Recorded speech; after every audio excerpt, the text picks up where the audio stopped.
Yo, welcome back to Papa's Archives, where I tell stories I want to tell my kids, but maybe don't have time to at the dinner table. Or maybe it's just deeper than we have time to get into, or whatever. Lots of different topics going on. I kind of finished my travel series. For the most part, I still have some stuff that'll come up again, I'm sure. But as you can see, we are getting some snow here in Japan. This is Obanazawa. And this is after 3 days of snow. It's not even Christmas yet, dude. It's December 19th.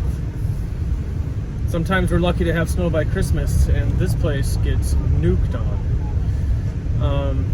They say by March, April, by the end of winter, they'll have a settled accumulation, settled snow around 9 feet or 3 meters.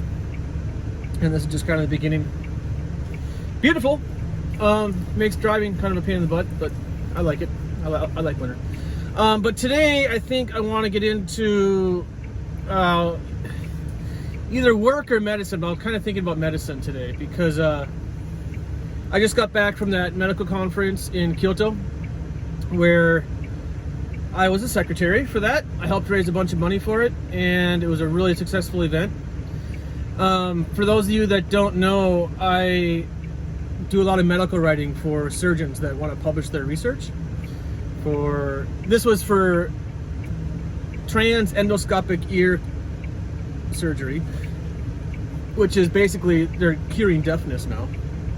They have been for a while, but there's some new technology I want to talk about. And I also help with the thoracic department and the cardiac department. Last year was a thoracic conference. Most of these conferences are once every 3 years. They're not every year. There are different conferences every year, but like this transcanal endoscopic ear surgery, the last one was in 2019. So 2017? I can't remember, but we got ahead of COVID delay too. And they can be every year and then rotate cities and stuff like that. But anyway, this was a really cool conference. Now, some background so you understand why I'm fascinated with medicine is because my father was the chief engineer for Medtronic for the coronary stent. And I got to work there in 1997, 6. Can't remember. How old was I? I wasn't 21 yet, so maybe 95. I was going to university in 97, so I just turned 21.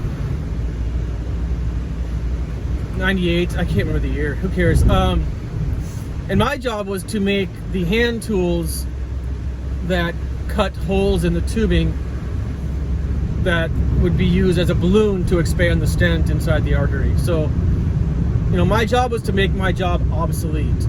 They gave me 3 months, and they said by the time after 3 months we want you, because they knew I was going back to university, so it was perfect. And they were like, we want your job to be obsolete.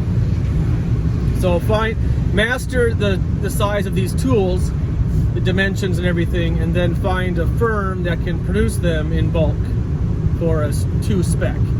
So I got to, you know, I was like taking these stainless steel rods and different shapes of wire, guide wire, and like 2 millimeter, 1 millimeter diameter rods, just really small pencils, and making them fit inside a tube that the plastic tube would slide into. Hard to explain here, but then the manufacturing, the production line would put that tool over the rubber tube, and there would be a hole in the stainless steel tube, and they would use that to slice out a hole in the plastic tube, and that hole would be the export breathing valve into the balloon that would expand the stent. And I'll try to get images for it later, but it was cool because I met my boss every Friday, and that's it. Every Monday, Tuesday, Wednesday, Thursday, Friday, I would just work alone, and I would that hole had to be 2 to 3 millimeters and 2.5 to 3 centimeters from the end of the rod. But I needed like 20 or 30 different sizes for different different size stents, different size angioplasty balloons. So that was kind of my first dive into it, and then from there, like the next year, my sister got married, and this is gonna give me goosebumps because this back up even farther to when I was a child, and my dad was bringing work home. He was trying, his company, I think it was SciMed at the time, was trying to defeat the plaque inside the coronary artery, and they were experimenting with lasers to cut out the plaque inside the artery, but the laser it was hard to adjust the temperature of the laser, so if the laser was too hot, it would blow through the side of the artery, and that would be a problem.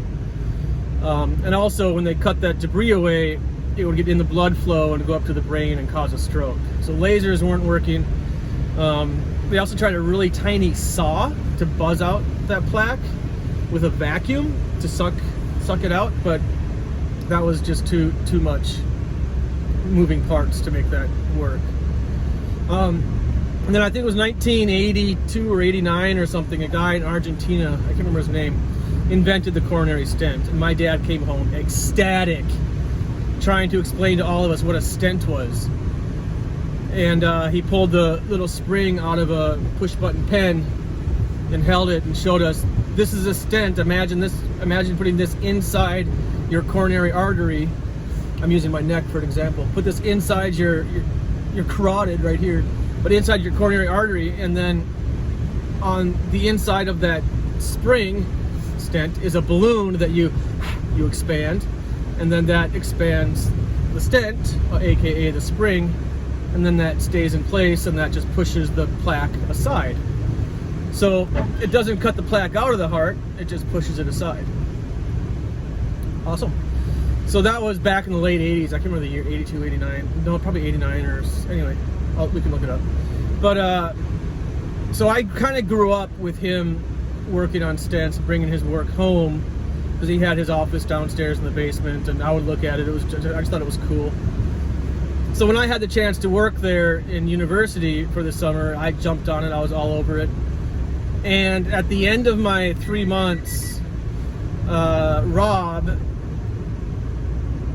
Gangliotti, an Italian guy, really nice guy. He offered me a full-time position. He's like, do you want to just work here full-time?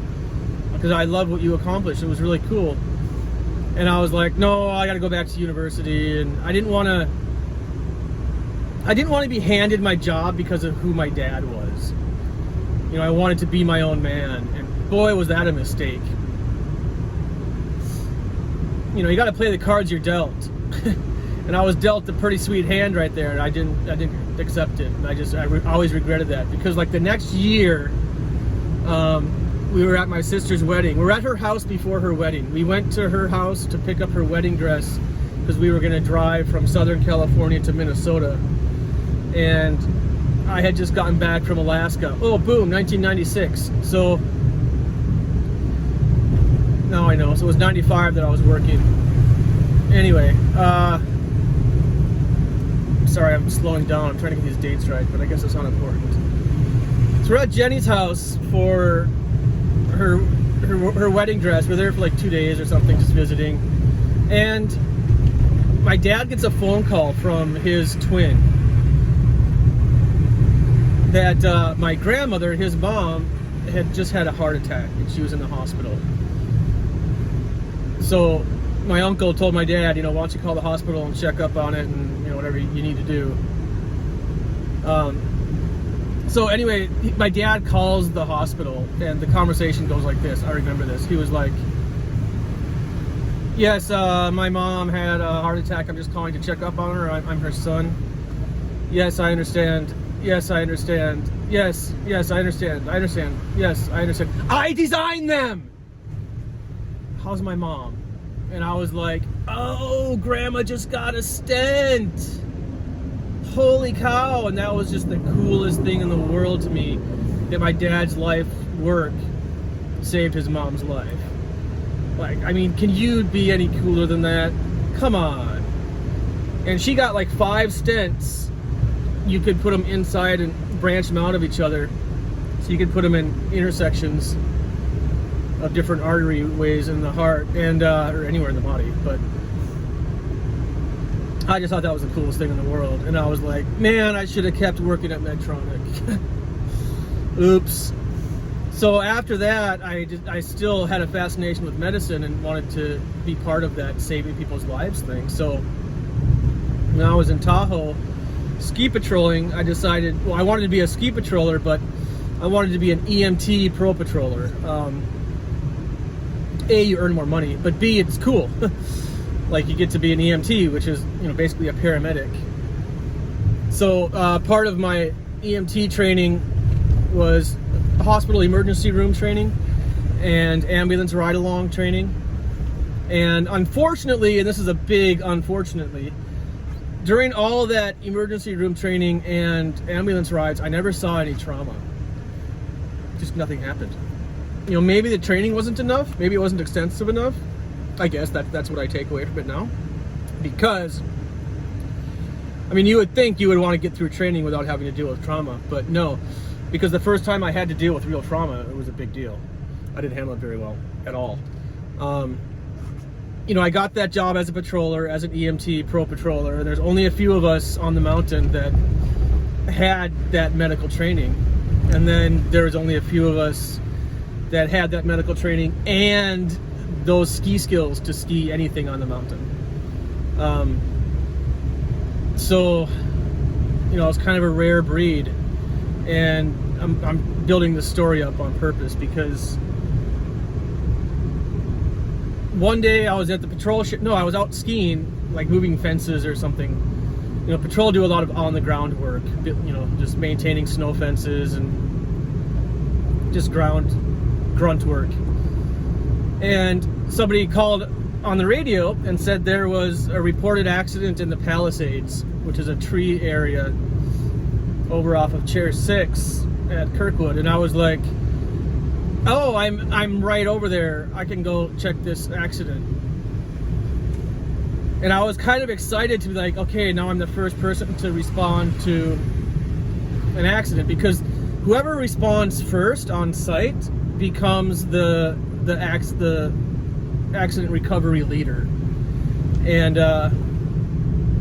you know, it's a hierarchy thing. It's who's ever there first has been there longest to assess the problem and is best educated on how to deal with extraction, getting this person out of there.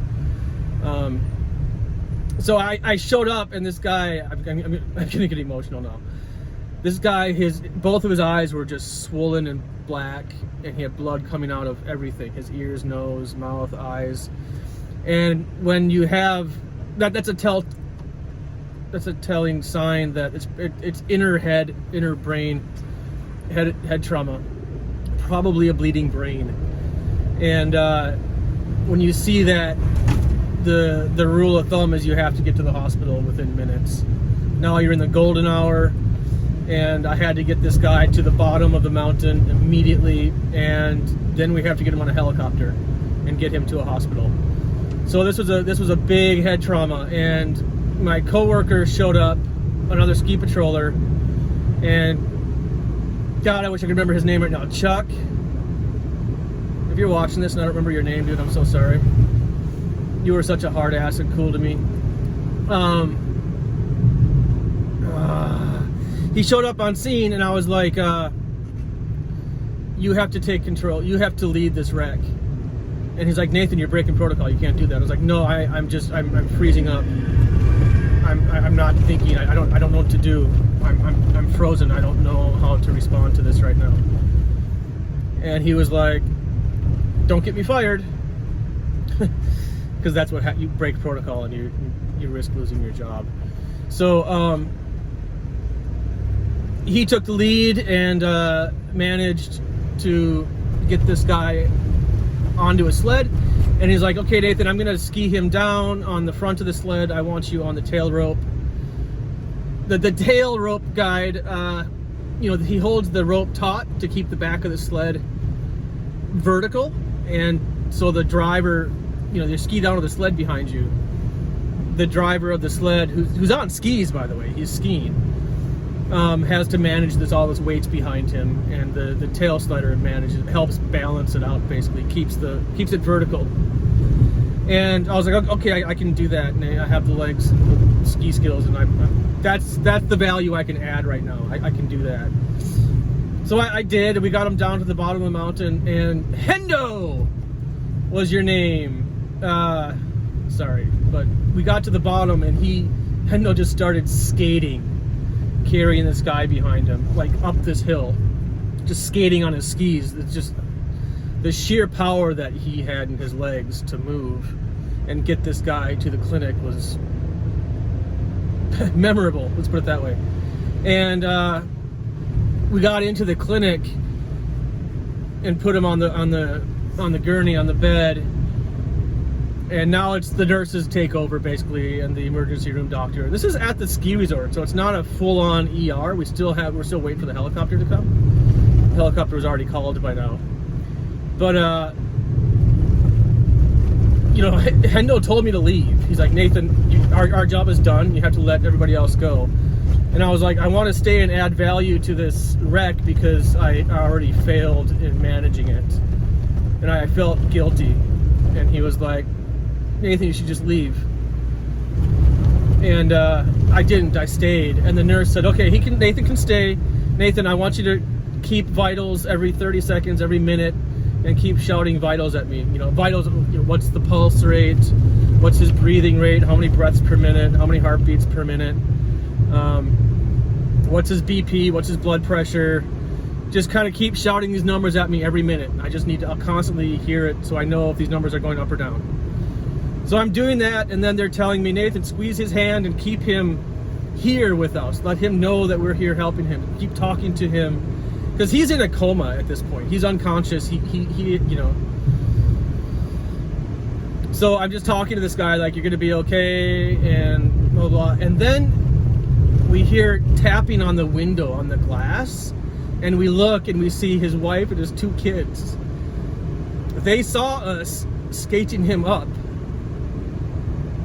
carrying him, and they recognized, I don't know how they recognized, because he was wrapped in a blanket, but they recognized his skis or something. Like, they were just eating lunch and we just walked right by him. Bro. And then the nurse started yelling, close the curtains, dude, close the curtains. They can't be watching this. And yeah, so he would like raise his hand up and then it would fall again. And he'd like raise his hand up with like a thumbs up.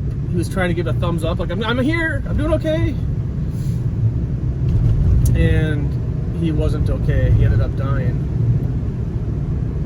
And the next day, basically, I just quit patrol. I was like, I can't do this anymore. And my boss was like, I called ski school and I was like, hey, I used to be ski school. So I just called and asked him if I could have my job back as an instructor, and they're like, yeah, of course. It was just a 3-minute conversation. It was so easy to do. And so I went into the patrol office and I was like, yeah, I have to turn in my uniform. And he's like, Nathan, don't do that. Take some time off. Don't quit. And I was like, I'm not emotionally fit to deal with this stuff, man. And he's like, Nathan, this was your first big trauma. Everybody has a hard time. It's hard on all of us, but don't quit because you had a hard day. And I was like, I can't do it. And he was like, Nathan, look around you. I'm like, what do you mean? He's like, who do you see in here? In his office. And I looked around, like, there's nobody, it's just me and you. And he's like, yeah, Nathan, you're the only guy that has both skiing skills and the EMT license that can do this. There's a couple other guys, but he was trying to drill it into my head how special it was that I had those skills and the ability on skis to get people out of really dangerous situations. And I walked out that door, and it was the top 3 regrets of my life, walking out that door. Seeing someone's family when they're dying is emotional. I think that's what hit me. I didn't know the guy, but I saw that family's, their faces, and just the pain in their faces. Just brutal. And that's the reason I quit working the front lines of medical trauma, you know, I probably would have, I was 19, dude. I probably would have gotten used to, you know, dealing with that trauma if I had more training, you know, as I matured in life. But yeah, 19 years old, and the first thing you see is a guy's head basically open, and you watch his family react to him dying. Yeah, it's brutal. So, huge regret. Don't pass me, dude. You're okay. Just sit back there. So, that's been a huge regret of mine when I kind of discovered that I'm not real good on the front lines of trauma. But, so I kind of moved away from medicine in general. The whole point was to become a paramedic and then become an ER doc and then do something, you know, just keep moving up in the medical industry. And, you know, I gave up too soon, walked out that door, just such a regret. So then I kind of shifted my attention to skiing and writing, and yeah. So I've always had a fascination with medicine, and now these days I really enjoy working at the hospitals and helping these guys publish their research. So last week I was in Kyoto at the endoscopic ear canal surgery conference, and we're making human skin now. Not we, I'm not, but they are. They're taking sputum from your nose, this is from a mouse's nose. So we haven't really done human trials yet, but they just secured funding for that. They took mucus from a mouse's nose and then put it in a petri dish with calcium. The calcium acted as a scaffolding, as something for the bacteria inside that mucus to grow on. And then, because it's that body's natural bacteria, it's not going to be dangerous to reintroduce it back in to the body later. So they would grow like this. Like, I'm trying to keep this simple, like a mesh screen of calcium and mucus bacteria inside this petri dish, and then they would put on, in the middle of that, like the size of a coin, a really thin sheet of silicone, like paper thin sheet of silicone, and then they would fold that membrane over the silicone, and then take that and then put that on an open wound on the mouse. So like they would just cut the skin off the mouse, and then put that membrane on there, and then it would just naturally become skin within a couple weeks. I think it was faster than that. I can't remember the details. So cool. And they're using stem cells from the host. I walked halfway into this presentation. I didn't know where they got the stem cells. I know from the host, but I don't know where in the body. And then they're growing inner ear hairs. Yeah, they're growing inner ear hairs, and that the hairs inside your ear vibrate. That's how you pick up on sound. There has to be motion inside your ear. And a lot of people that are born deaf, they don't have hairs inside their ears. Like, so they're just growing from the host's from the host stem cells. They're growing hairs and then implanting them on a graft inside the ear. And then that person wakes up able to hear. How insane is that? In pain, for sure. But they're killing it with that stuff right now. What else did I see down there? Those are the two biggest things. Oh, no. When I was at Medtronic, working with my dad on that stent, Medtronic had a partnership with Microsoft. So this is 1997, and it was called Project 2012. So with Microsoft, their goal was to create a hologram. A hologram the size and accurate representation of the patient's heart that they scanned through MRI image. So they would scan the MRI, scan the heart, get a 3D MRI image, but then project that into a hologram that would react to the surgeon's knife during surgery and show, no, it didn't react, because that would have to be a live MRI image. I think it was just a model of where the blockage in the heart was, so when they performed heart surgery, they could be accurate in identifying those arteries that needed blockage and where they needed blockage. So it was a super detailed just model right next to the surgeon, right next to the body. That was going to be awesome. That was back in '97. That was the goal, Project 2012. Well, they failed, because holograms are hard to make. Who would have thought? But what I saw last week is these guys, there's a startup coming out of Mount Sinai. Maybe Mount Sinai is doing the funding for it. I can't remember. It doesn't matter. East Coast. There's a startup they're using, you know, those virtual reality helmets with the big lens in front. It's a clear lens, so you can see through it just like my glasses. But projected on the inside is augmented reality, which is like Google glasses. You know, Apple glasses trying to make a pair right now, where I wear these glasses and I look out in front of me and there's a car in front of me with the license plate number. Well, on my glasses would give me information about that car, for maybe the guy's name or where the company he works for or something like that. And the sign I just drove by, you would see like these signs. I would see that green. Try to get through this light. No, I missed that sign. There's another sign up here. So when I would see a sign, my glasses would be projecting information about more information that sign isn't telling you, like just whatever history. So that's augmented reality inside your glasses. But they're combining virtual reality and augmented reality on one lens and one screen.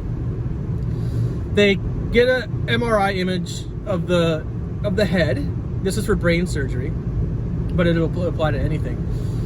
So they get a 3D image, MRI image of the head, the full head.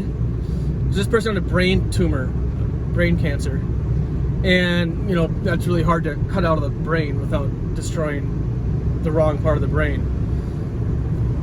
So, okay, so now the surgeon is wearing this mask and can see an overlay over the patient's body in augmented reality on his lens, but it looks like it's overlaid, and perform surgery and see the 3D image of the tumor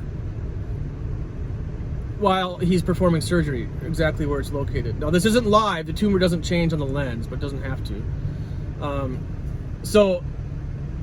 And he can zoom in and out to any of those MRI layers. I think those layer slices are 2 millimeters thin, so every 2 millimeters he can zoom in and out by moving closer and further away. Dude, I was so excited. I called my dad. I was like, Dad, they don't need a hologram. We just leapfrogged it. So I have a little video of that tech. Maybe I'll try to overlay it in here, because I asked the surgeon, you know, I told him at the after party, I met with him and I was like, look, I told him the story with Medtronic and Project 2012. And I was like, you guys just leapfrogged that. And I recorded your presentation. Can I show this to my dad? And he's like, yeah, no problem. And he was fine with me sharing it. So maybe it's okay in here, just a little clip.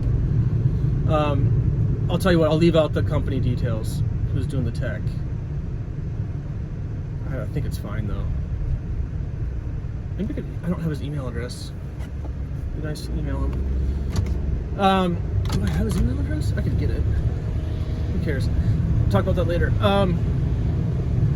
So this the leaps you're gonna see in medicine in the next 20, 30 years are gonna be completely beyond your imagination. Things are gonna be released that you're like, wait, what? We can do what now? Because 10 years ago, whatever, 15 years ago, when augmented in VR, virtual reality, and augmented reality, when they were released, it was mainly for games. Like, people weren't thinking about brain surgery. These surgeons started their own startup company because they saw that gaming platform as a tool for performing surgery. So these new technologies get released, and then somebody else sees a way that they could apply that tool to their life, and and that creates a whole new technology, and now they're performing surgery in ways that nobody's ever imagined, and it's just going to keep going. The stem cells are going to be really interesting. Regenerating body parts, it seems like that's kind of right on the cusp of what's happening in today's medicine. You know, they can 3D print bladders already. They did that in 2008. When did 2008, 2010, I saw that video. I was in one of my presentations for high school students, trying to get them to understand how quickly technology is moving. So, and that goes into the life extension conversation I want to talk to you guys about. Do I have time today? Maybe I do. I missed my turn. I'm not going this way today. I'm not going to the hospital. I'm going to the gym. The gym's that way. Nathan's talking too much. I can still go to the gym, but I think I can turn right up here. You're going to the gym, Nathan. This is getting into another reason why I'm so fascinated with medicine, is because there are some people, I should do some more research before I talk about this too much, so I know what I'm talking about. But there's some people who study longevity and medicine that believe the first person to live to the age 1000 is already alive today. That's fun to imagine. At the rate that we're curing disease, you know, I mean, near immortality is really close. We still have some genetic problems. There's still cancer to defeat. There's still just natural aging, just the natural breakdown of the human body, which is genetic. But they're studying that stuff hard. And right now, all the stuff that we're doing, the surgery, like that's going to be so barbaric in 100 years. You guys are going to be like, you used to cut into the body? Like, you used a hammer and chisel to give people hearing again? Because the inner bone would be fused, blocking the vibrations, and that's what they're doing today. They're using literally a chisel and breaking bone away to make the inner ear capable of vibrations. I mean, who knew that curing deafness was so easy? That was my biggest takeaway from that conference. Like, first of all, hammers and chisels are really barbaric and really primitive. But, you know, they weren't doing it before because they couldn't see inside the ear. But now they have these little cameras that are 2 millimeters in diameter, and they're 4K on a huge screen, and they're like super zoomed in, and they can place that hammer and chisel in the right location, and it's amazing. Super fine detail down to the millimeter surgery that's, you know, not really visible for the surgeon to see because it's in the ear and then around a corner or something. So they're using cameras to go, you know, through a maze, and then they leverage the tools around.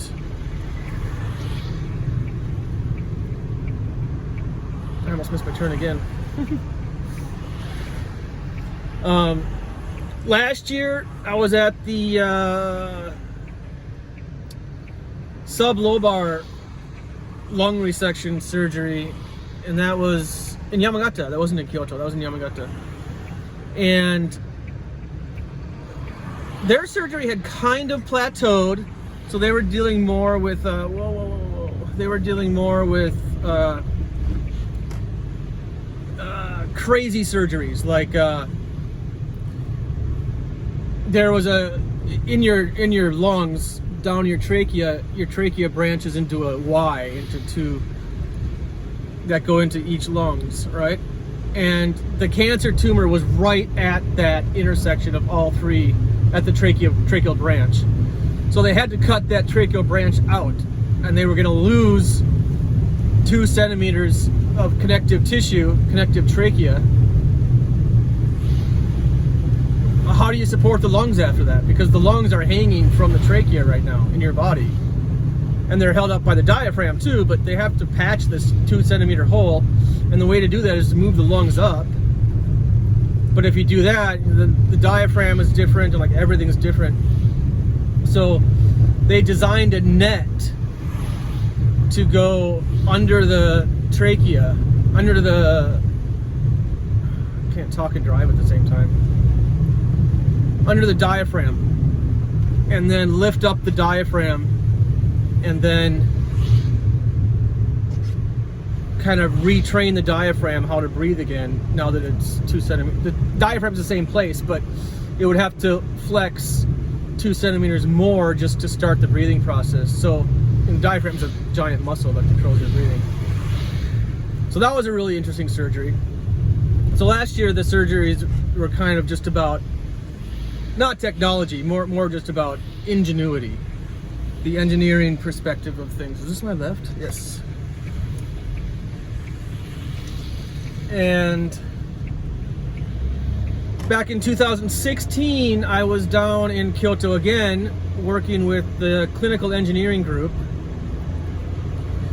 1,000 clinical engineers from around the world came, and my job was to work as a translator for Mario Castaneda.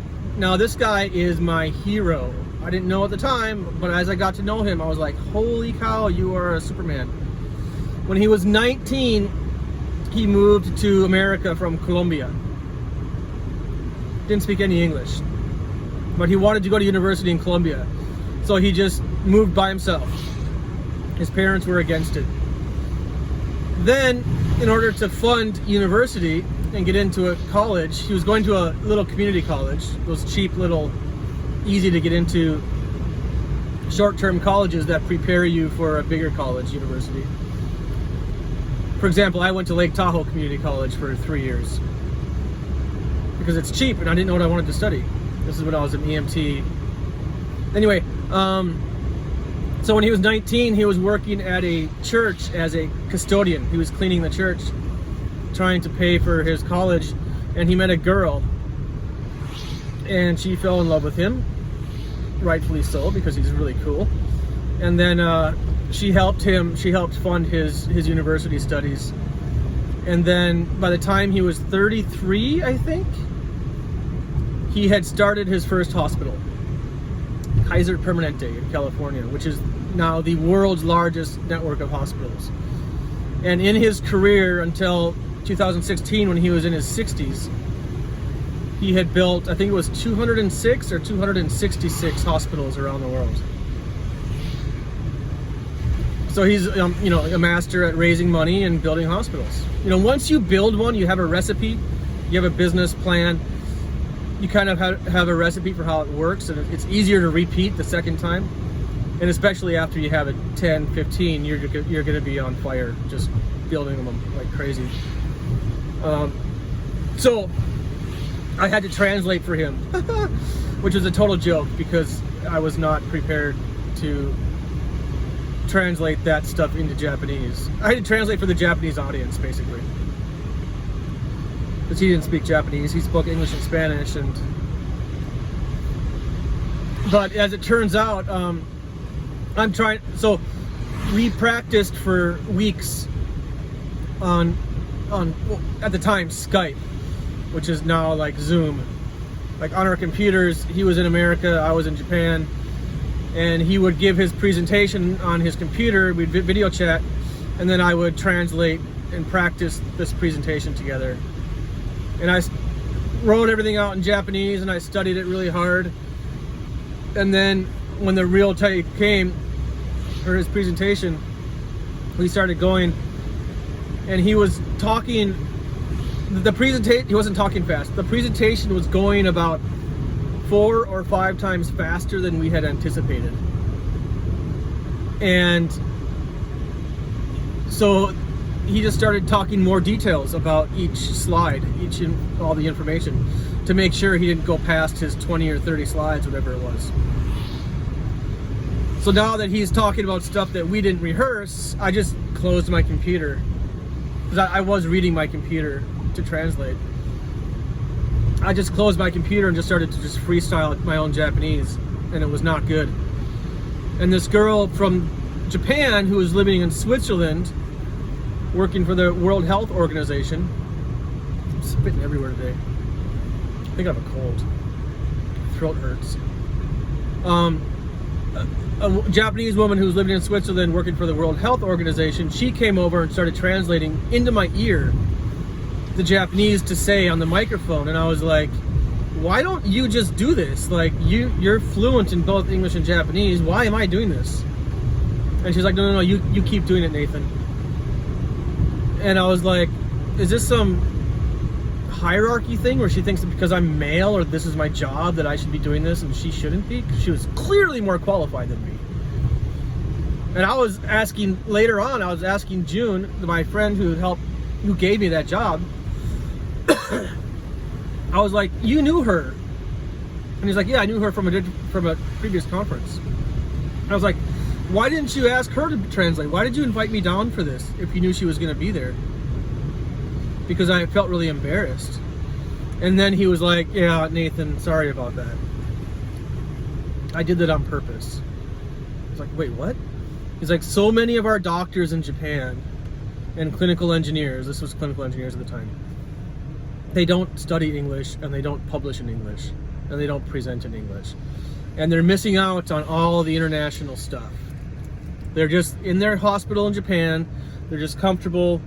They just think that they know everything and they're not challenging themselves at all. So I wanted to embarrass them by saying, none of you guys could have done this into Japanese. So I hired Nathan to do it because he's the most bilingual person in this field that I know, which wasn't true. But he did that to embarrass the other doctors. And then I felt a little better, like, because I was still embarrassed. But I get it, because that's a big problem I have with the hospitals that I work at, is the public hospitals, you have to research and publish in order to keep your job. The private hospitals don't have that requirement. So the public hospital staff will study, research, present, and try to become famous in the country so they can choose whatever hospital they want. Whereas the privately hired will get their job and they have tenure, they can't be fired, and they'll just kind of sit back and be like, okay, I got my job, this is what I do now. And they won't progress and grow or study or any of that. So that is a real problem here in Japan for sure. But I guess that's how he dealt with it. So anyway, I'm gonna stop here because I'm about to go back in a circle back to stents. But so sometimes I talk to you kids about how I want you to be a doctor. I'm not trying to lay my dreams on you, but I could have gone that way. You can get into medicine even if you don't like seeing blood, or if you don't like cutting bodies open. There's still a lot of science to be done, and the scientific life is interesting. It's a good life. All my scientist friends seem to be pretty happy. They're challenging, their jobs are challenging, what they do is challenging, but they all seem to be pretty happy. So I hope you choose something that challenges you and gives you meaning in life.